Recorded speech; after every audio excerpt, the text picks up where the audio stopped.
Alhamdulillah wa salatu wa salam ala Rasulillah wa ala alihi wa sahbihi wa man wala amma ba'd. Welcome my Hadith disciples and YouTubers upon the Sunnah of the Prophet sallallahu alaihi wasallam to another episode of Hadith Disciple Book Review. The Hadith that we have with us today is a very important book, a very special book, and it's an ancient and classical book. The book is approximately over 1,000 years old. It's one of those classical books that we didn't mention when we spoke about the three staple books of the people of the past with regards to seeking knowledge, the do's and the don'ts, the etiquettes and the virtues of a talib of hadith and talib of ilm.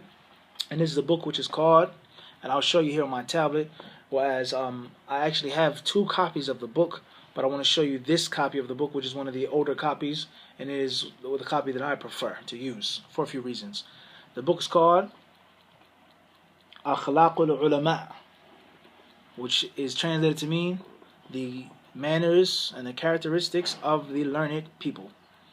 And the book is written by Abu Bakr Muhammad ibn al-Hussein, the son of Abdullah al-Ajurri, Imam Abu Bakr al-Ajurri, who died in the year 360 of the Hijrah. The book was taken from the manuscript and put together in print. It was edited and some brief annotation by Ismail al-Ansari, Sheikh Ismail al-Ansari rahimahullah ta'ala. This book was printed is 1978. It's a pretty old book, okay? As I said, there are newer versions for the book in which there are different annotations, different footnotes, different study, different manuscripts that were used to make a better, more thorough version of the book to be available. However, I prefer this older version for my own personal reading. For some reasons, perhaps we'll speak about in another time, bidhnillah. So, the author, or the muhaqqiq here, Sheikh Ismail Ansari, rahimahullah, he gives a brief introduction of Abu Bakr al-Ajurri, rahimahullah, talks about his students, his teachers, the books that he wrote, so on and so forth. And this main book, or the main concept of this book here, is speaking about, as it says, Akhlaqul Ulama, the characteristics of the true ulama.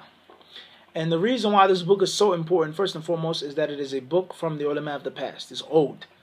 And as we said before, the older the better. The older the better. The more classical, the more thorough. The sharper the blade, the older the blade. Bi-idhnillah. Another benefit, or another reason why this book is so important, is that Abu Bakr al-Ajurri rahimahullah was from the well-known ulama who are upon the aqidah of al-hadith, and those who wrote books and defended this aqidah. Another benefit we get from this book, or the reason why this book is so special, is that it deals with a very commonly widespread doubt among many people who are attributed to the Qibla. Many people who say they're Muslim, and those who are Muslim and those who aren't. And that is the concept of dealing and behaving with ulama. Dealing and behaving with ulama. We find some people who disrespect the ulama, who show them no love, no regard, and that's wrong, and that's haram. Then we find others who go extreme in the ulama, and they believe that the ulama are holy, and they are free and exempt from sin and exempt from mistake. And every single specific person from the ulama is a deity, and he's an idol. Everything he says and does is permissible, it is obligatory, follow it. He's the wali, I'm his murid, khalas. Okay? And this Sufism, we spoke about before, is not just Sufism with people who call themselves Sufis. But this Sufism, it exists upon people who call themselves other than Sufis. People who say that they're Salafis, they are Sufis in reality. They practice Sufism. And that is because they worship and they holify and they deify their sheikhs. And that is a problem.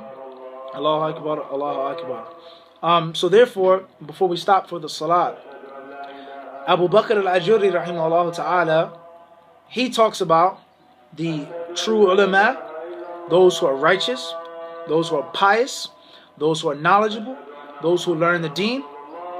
And he also speaks about those ulama who have knowledge, but they're wicked and they're evil. They're wicked and they're evil.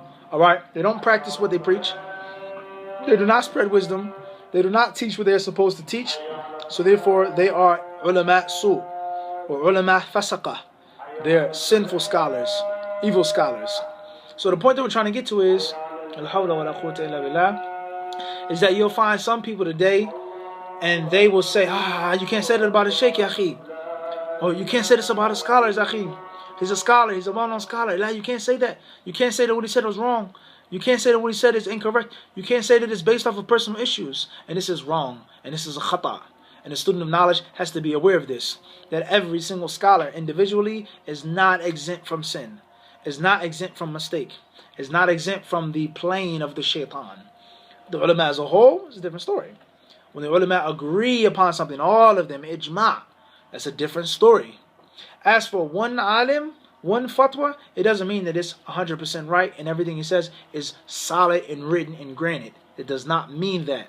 So I want to warn myself and my brothers and sisters who are students of knowledge from this concept that has become widespread. Sheikh Fulan said it, khala, la. There are some people who have knowledge, who will memorize, who will bear facts and information, but they are wicked, they're evil, and they are sinful. So this is from the greatest benefits of this book. Abu Bakr al-Ajuri, rahimahullah, he died over almost 1,000 years ago. He said, beware of these people. And he talks about their dispraise, and how they're condemned, and how they're looked down upon in the Kitab and the Sunnah, and the sin that will, or the punishment that awaits them in thereafter. And we all know the hadith about the Prophet ﷺ when he saw those people's faces being ripped apart, وَلِيَذُ بِاللَّهِ, and he says, هَؤُلَاءِ خُطَبَاءُ أُمَّتِكَ. The hadith of Anas radiallahu anhu, he says, these are people who speak, these are the khatibs, the preachers of your ummah. They practice what they don't preach. So, in brief, before we stop and prepare to get ready to go to the masjid, the first chapter, he says, Babu dhikri ma jat bihi sunan wa athar min fadl ulama. First chapter, he mentions the different ahadith, different narrations of the pious predecessors with regards to the superiority of the ulama. Next chapter, Babu awsaf al-ulama alladhina nafa'ahum Allahu bil-ilmi. He says the description of the ulama who have benefited from the knowledge Allah has given them and allowed them to benefit from. And we did a lecture on this in Minneapolis, Minnesota about 2.5 years ago. Very important. Number 3, ذكر صفته في طلب العلم. He talks about the description of the ulama when they seek knowledge. Next chapter, صفة مجالسته للعلماء أو صفة ذكره أو صفة ذكر صفته في مشي إلى العلماء. He talks about the etiquettes of walking towards the ulama, dealing with the student. How do you go to the scholars, go to the learned ulama? Then in the next chapter he says, ذكر أو صفة مجالسته للعلماء, how to sit with them, the do's and the don'ts, the proper etiquettes of asking questions, what to ask, what not to ask, how to ask, when not to ask, etc. He then says, صفة مناظرة هذا العالم إذا احتاج إلى المناظرة. He says, talks about how to debate, how to have a debate when you have to debate. And this is a refutation of the ignorant fools who say that it's haram to debate. You don't debate. La, that's not what the ulama said.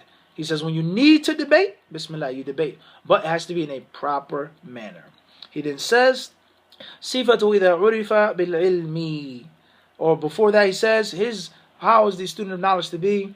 How is the alim to be when he's known and he's famous and he has knowledge? How do you behave? Do you behave ignorantly? Do you look down upon the people arrogantly? Are you conceited? Or are you humble? Do you hide yourself? I don't have no knowledge. Don't ask me to do no classes. I'm going back to America. I'm working. I'm taking care of my family. La, la, la, la, la, la, la. It's a proper way of doing that. He then says, ذكر أخلاق هذا العالم ومعاشرته لسائر الخلق. He talks about how the alim is to act and behave in himself, and how he's to treat other people, how he's to behave with people. He then says, ذكر أخلاق هذا العالم وأوصافه فيما بينه وبين ربه عز وجل. He talks about the relationship of the alim between himself and between Allah, his Lord, subhanahu wa ta'ala. باب ذكر سؤال الله لأهل العلم عن علمه ماذا عملوا فيه. He says here, the chapter of the questions that the ulama will have to answer on the Day of Judgment.